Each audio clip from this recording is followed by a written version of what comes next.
hear the beeping noise, and it also vibrates a little bit. Touch my hair, it goes off. The only issue with the Apple Watch app is that it will give me a lot of false positives. So if my hand is out, but I hold my wrist up, yep, there you can hear that.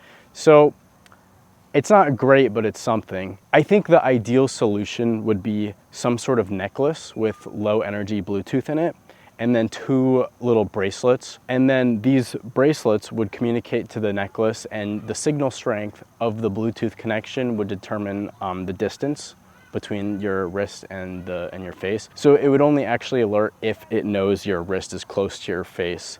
Another possible solution is using the idea of electrical resistivity. So I've got a aluminum foil necklace here and a aluminum foil bracelet I made, and I have them both hooked up to my multimeter measuring resistance. So if we look at our reading here, we're reading about 0.6, 0.5 mega ohms before I start touching my face. But as soon as I touch my face here, our reading jumps down to 0.2, right around 0.26. Take my hand off and it goes a little bit back up to 0.3-ish. So there's a slight drop, and it also depends on how much of my hand is on my face. If I do a little bit more here, the reading goes down. But of course, this isn't gonna work if I touch my hair, since, you know, hair isn't gonna be conductive like skin.